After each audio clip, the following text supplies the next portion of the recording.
घूमने के लिए आपने सब डेस्टिनेशन देख लिए, लेकिन अब टाइम है उम्रा जाने का।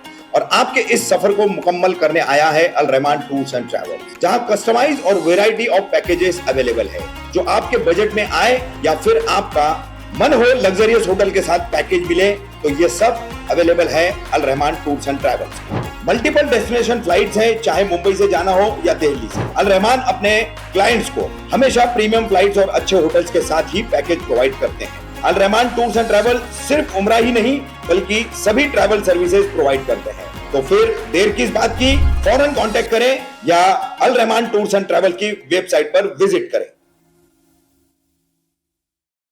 अंजुम की रहस्यमय मौत के मामले में पति समेत पूरे परिवार के खिलाफ मामला हुआ दर्ज। मृतका अंजुम के पिता और पति ने क्या कहा, मामला दर्ज होने से पहले सुनिए।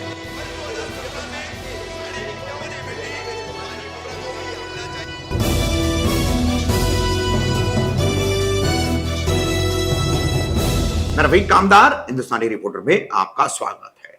रशीद कंपाउंड के जुबली पार्क में अंजुम खान की रहस्यमय मौत और इस मौत को लेकर परिसर के लोगों द्वारा कई तरह की बातें किए जाना, कई तरह के आरोप और कई तरह के शक का इजहार करना, इस पूरे माहौल को लेकर इस पूरे मामले में रहस्य बना हुआ था। हालांकि मुमरा पुलिस का कहना था कि प्रथम दृष्टया ये हैंगिंग का केस है और इसमें दूसरा कोई एंगल नजर नहीं आ रहा है, मगर जो बातें अब सामने आई है इसमें कुछ चौंकाने वाले तथ्य सामने आए हैं। मृतका अंजुम के पिता असीरुद्दीन कमर, उम्र 44 वर्ष, रहने वाले उत्तर प्रदेश सिद्धार्थनगर जिले के, वो 5 तारीख को मुमरा पहुंचे। मुमरा पहुंचने के बाद पुलिस में उनकी पूरी बातचीत हुई है, पुलिस ने उनका बयान भी दर्ज किया है और उसके बाद उनकी पत्रकारों से बात हुई है। क्या उन्होंने पत्रकारों को जानकारी दी वो हम आपको बता रहे हैं। किस तरह से उन्होंने आरोप लगाए हैं फैसल खान जो मृतका अंजुम के पति है, उनके पिता, माँ और भाई के ऊपर, पूरे परिवार के ऊपर क्या आरोप लगाए वो हम आपको बता रहे हैं। हालांकि जो चीजें इस परिवार के खिलाफ मुमरा पुलिस में जो अपराध दर्ज किया गया है, अब अंजुम को आत्महत्या के लिए उकसाने, जो धाराएं जो है इस मामले में पुलिस ने लगाई है, अंजुम को जो है इस कदम को उठाने के लिए, मजबूर करने पर उकसाने के लिए, धारा 306 और 498A, 34, वहीं दहेज अधिनियम विरोधी कानून जो है, दहेज अधिनियम कानून जो है उसकी धारा 3 और 4, इसके तहत मुमरा पुलिस ने फैसल खान, नबील खान, दोनों भाई हैं, इनके पिता अहमद खान और उनकी पत्नी सईदा, इन सब के खिलाफ यह मामला दर्ज किया है। गिरफ्तारी अभी इस मामले में किसी की हुई नहीं है, लेकिन इस मामले में जिस तरह से यह मामला दर्ज होने से पहले हमारी मृतका अंजुम के पिता असीरुल कमर से हमारी बात हुई, उसी तरह से उसके बाद हमारी बात हुई फैसल खान और नबील से। इन दोनों ने क्या जानकारी दी, दोनों बातें हम आपके सामने रख रहे हैं और अंत में आपको बताएंगे कि इस मामले में मृतका अंजुम के पिता असीरुल ने खुलासा किया है कि दहेज की मांग की गई उनसे, महज 17 दिन हुए थे शादी के लिए, शादी होकर के, और उसके बाद अंजुम ने इस तरह का कदम उठा लिया।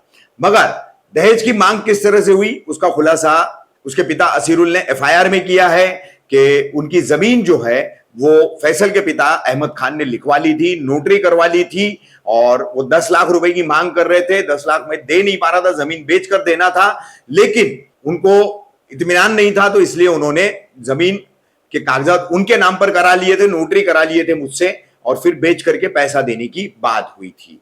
तो ये पूरे मामला जो है एफआईआर में कहे गए हैं मृतका अंजुम के पिता द्वारा। अब इसी के आधार पर, ये सारी चीजों के आधार पर पुलिस ने धारा 306, 34, 498A और दहेज अधिनियम के 3-4 के तहत ये मामला दर्ज किया है। चाचा, क्या नाम है आपका? असीरुल कमर। आप मुमरा पुलिस स्टेशन के बाहर खड़े हो, क्या मामला हुआ आपकी बच्ची के साथ में? आज आप 3 दिन बाद यहाँ पर आए हो, क्या कहा मुमरा पुलिस ने और क्या वारदात हुई? वारदात ही रही कि मैं शादी 13 तारीख को किया लड़की का, 13 अगस्त को। हाँ, पिछले महीने की, ये सितंबर चालू है। हाँ, पिछले महीने।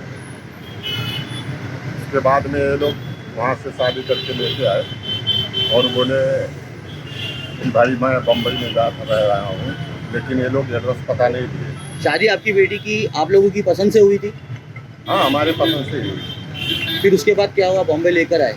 बम्बई लेके आए, लेकिन मैं इन लोग से पूछा कहाँ पे रहते हो, तो इनका मेरा दामाद बोला कुर्ला में रहता हूँ और मेरा समझी बोला कि मैं मुमरा के अंदर रहता हूँ।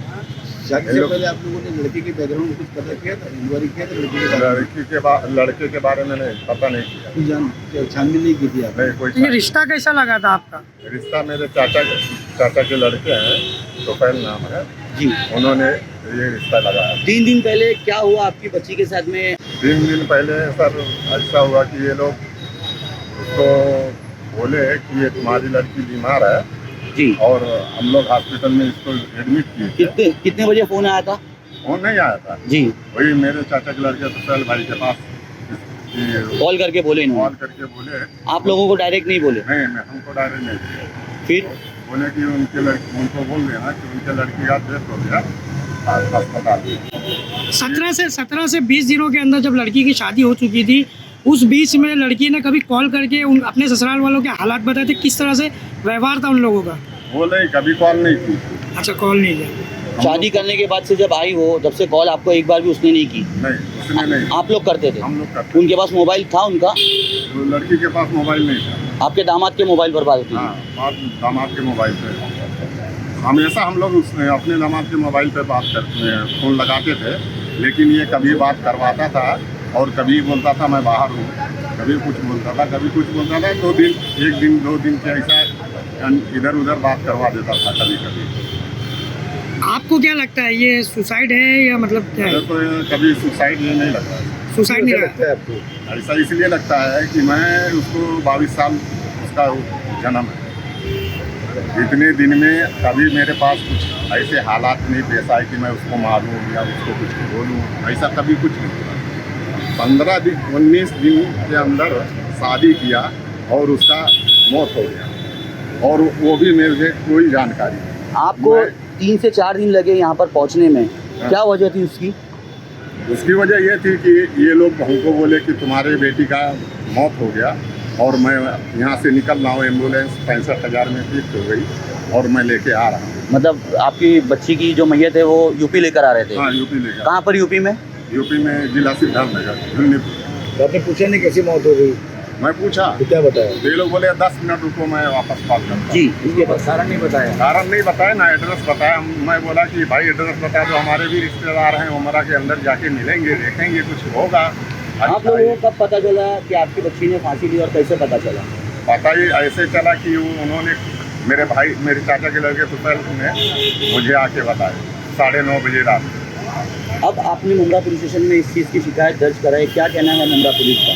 मुमरा के अंदर मैं पुलिस में दर्ज कराया, सब मेरा इंटरव्यू लिए और आपका बोले कि स्टेटमेंट हो चुका, आपने बयान दे चुके हो? दे चुका, अभी दे के आ रहा हूँ। तो क्या कहा मुंब्रा पुलिस ने? मुमरा पुलिस ने कहा कि मैं धारा लगाता हूँ, अगर इसमें जो बैठेगा मैं बिठाऊंगा और अभी बाहर जाओ मैं आपको बुलाऊंगा। लड़के का कहना क्या है इस बारे में? आपने लड़के से पूछा?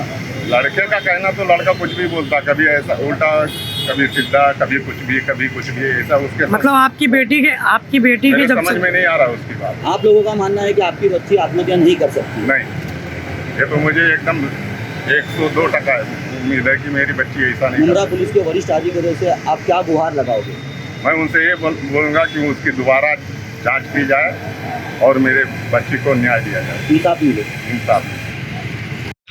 फैसल भाई, आप मुंब्रा पुलिस स्टेशन के बाहर खड़े हो, 3 दिन पहले आपकी पत्नी की मौत हो गई है, क्या मामला था, कैसे गई आपकी पत्नी की जान? क्योंकि लोगों ने आप पर काफ़ी आरोप लगाए हैं। तो क्या पूरा मामला है ये? मामला ये है कि अभी जाँच वगैरह चालू चल रही है, तफ्तीश वगैरह जारी है और हम पूरे पुलिस के सपोर्ट में कहीं गए नहीं, जो भी है हम यहीं अवेलेबल है। लेकिन ऐसा क्या हो गया 19 दिनों के अंदर आपकी बीवी ने अपनी जान दे दी? ये तो मैं भी नहीं समझ पा रहा हूँ कि अचानक से मामला 17 दिन में ऐसा हो गया तो किसी को भी शौक लगेगा।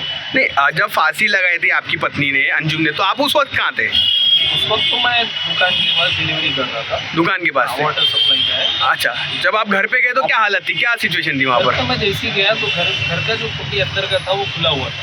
हाँ। अंदर जाने के बाद मैं देखता हूँ कि सारी लाइटें ऑफ हैं, बाथरूम की लाइट चालू थी। कितने बजे की बात थी ये? ये करीब 8:15 और 8:30 की बात, सुबह या रात में? नहीं रात में। तो अच्छा, फिर क्या हुआ अंदर जाने के बाद? अंदर जाने के बाद देखता हूँ अंजुम चिल्ला रहा हूँ तो कुछ रिस्पॉन्स नहीं है। देखा मैंने लाइट चालू थी बाथरूम की, उसके सामने एक बेडरूम था जिनमें उन्होंने फांसी लगाया था। तो लाइट वगैरह सब मैंने चालू किया, बाद में उनको देखता हूँ मैं बेडरूम में तो अलग ही पोजीशन, मतलब मैं वहाँ 2 मिनट के लिए गिर गया। वो देख के हादसा फांसी लगाओ। उसके बाद आप लोगों ने क्या किया? फिर मतलब मैं एकदम 2 मिनट 5 मिनट के लिए मतलब मेरा माइंड कुछ काम ही नहीं किया उसको, जैसा क्या हुआ। आप अकेले थे उस वक्त घर में? जी उस वक्त मैं अकेला ही था, मम्मी तो थे नहीं, मम्मी खुद ही सामान लेने गए थे, भाजी मार्केट जाते हो मगरिब के अजान के बाद में।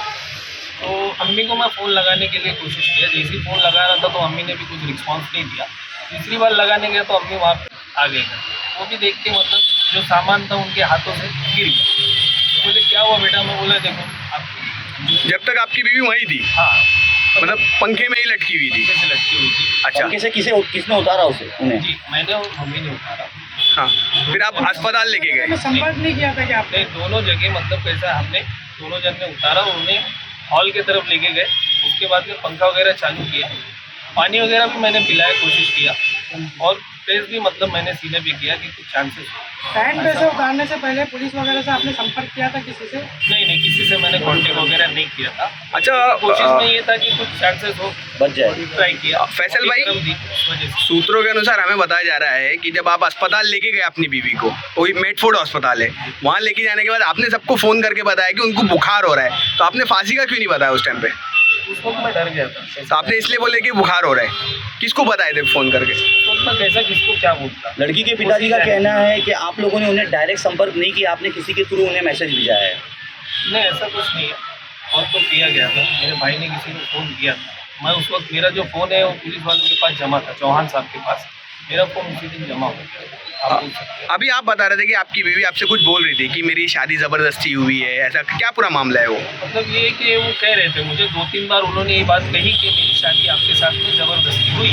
हाँ, उन्होंने ये मुझे कहा था। तो रजामंदी से शादी नहीं हुई थी मतलब? उन्होंने मतलब उनके जो माँ बाप थे उन्होंने ज़बरदस्ती मुझसे मेरी शादी करवाई। उनका कहना ऐसा था, वो 2 से 3 बार मुझे ये बात कही।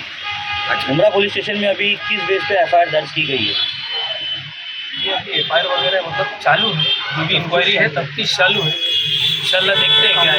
हम कानून के साथ हैं, हम कहीं गए नहीं है, कहीं भागे नहीं है। अफवाह तो ऐसी काफ़ी थी कि आप लोग ने वहाँ से घर छोड़ करके भाग गए, स्थानीय लोगों का दावा था, बैग लेकर के सवेरे सवेरे आप लोग निकल गए। इस मामले में अगर क्या ऐसा कहोगे? रहता तो सर मैं आपके सामने नहीं रहता, तो कुछ बातें और हो जाती। अच्छा, नबील भाई क्या कहना चाहोगे आप इस पूरे मामले को लेकर? आप ही की भाभी थी वो अंजुम, आप ही का नाम नबील है, तो क्या पूरा मामला था, क्या हुआ था उस दिन हादसा ऐसा जो आपकी भाभी ने इतना बड़ा कदम उठा लिया? अस्सलाम वालेकुम। जिस हिसाब से हम लोग जहाँ पे भी दुकान पे रहते थे, सुबह से लेकर शाम तक हम लोग 2 भाई दुकान करते थे। कहाँ पर है आपकी दुकान? हमारी दुकान जुबली पार्क में है, बिल्डिंग नंबर 8, शॉप नंबर आपके 1। घर के पास ही में है? हाँ, जस्ट बाजू में। तो उस दिन क्या हो गया कि मैं शाम को खाना खाने गया, भाभी से भी मुलाकात हुई। कितने बजे की बात है? ये तकरीबन 5:30-6 बजे की बात।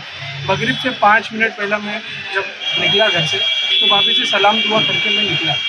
मेरे उनसे आखिरी बात यही हुई थी, और कुछ ऐसी बातें हुई थी कि हाँ क्या हाल चाल है, खैरियत वगैरह पूछ के मैं घर से निकल गया। तो उसके बाद मम्मी का मार्केट का जाने का टाइम था। आप जब घर से निकले तो आपकी अपनी घर ही में थे? नहीं, हाँ, मैं जब घर से निकले तभी अम्मी घर पे ही थे। उनका निकलने का टाइम था मगरिब के बाद का। उन्होंने मुझे बोला था मैं मार्केट जाऊँगी, मच्छी वगैरह लेके आना है, जैसा कि अभी भी रखा हुआ है फ्रिज में। हमने पुलिस वाले को भी बताया था, कोडे साहब भी आए थे इंस्पेक्शन के लिए, तो उनको भी हमने बताया।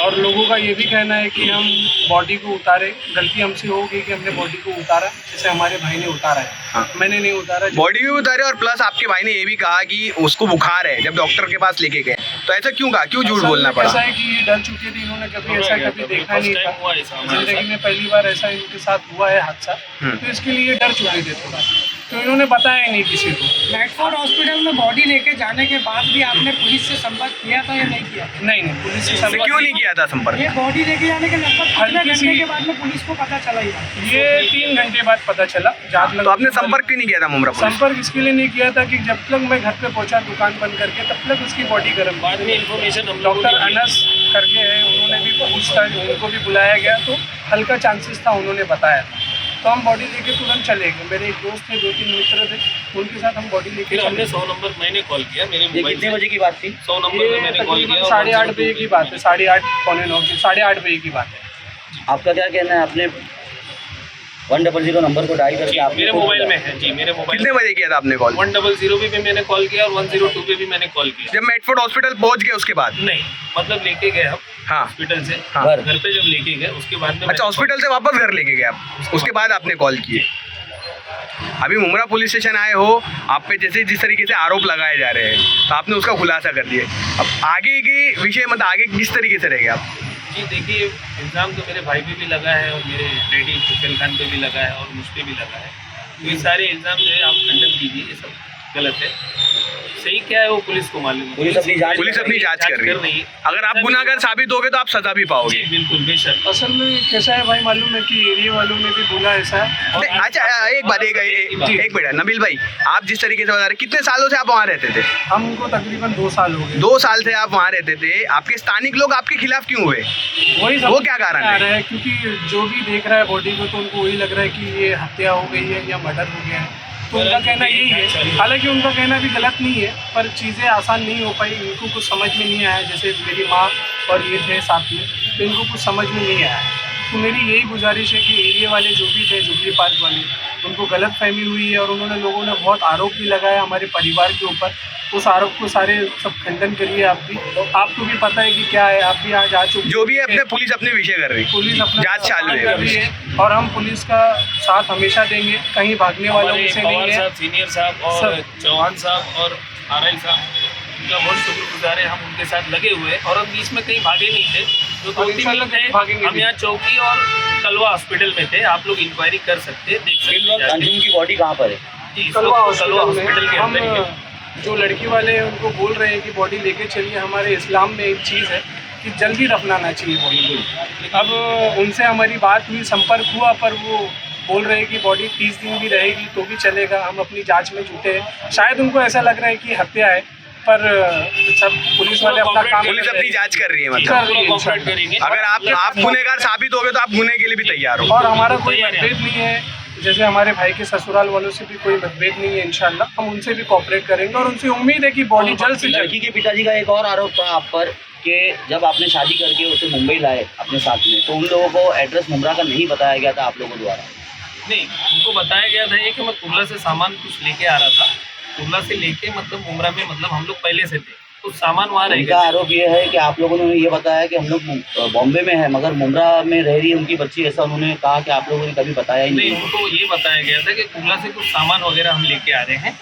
नहीं, मुमरा में रह रहे आपने बताया नहीं था क्या उनको? नहीं, उनको बताया गया। बताए थे आपने, अपने ससुर को बताए थे मतलब? उनका कहना है आप लोगों ने नहीं बताया। नहीं, अच्छा ठीक, थैंक यू। बताया गया था उन्हें।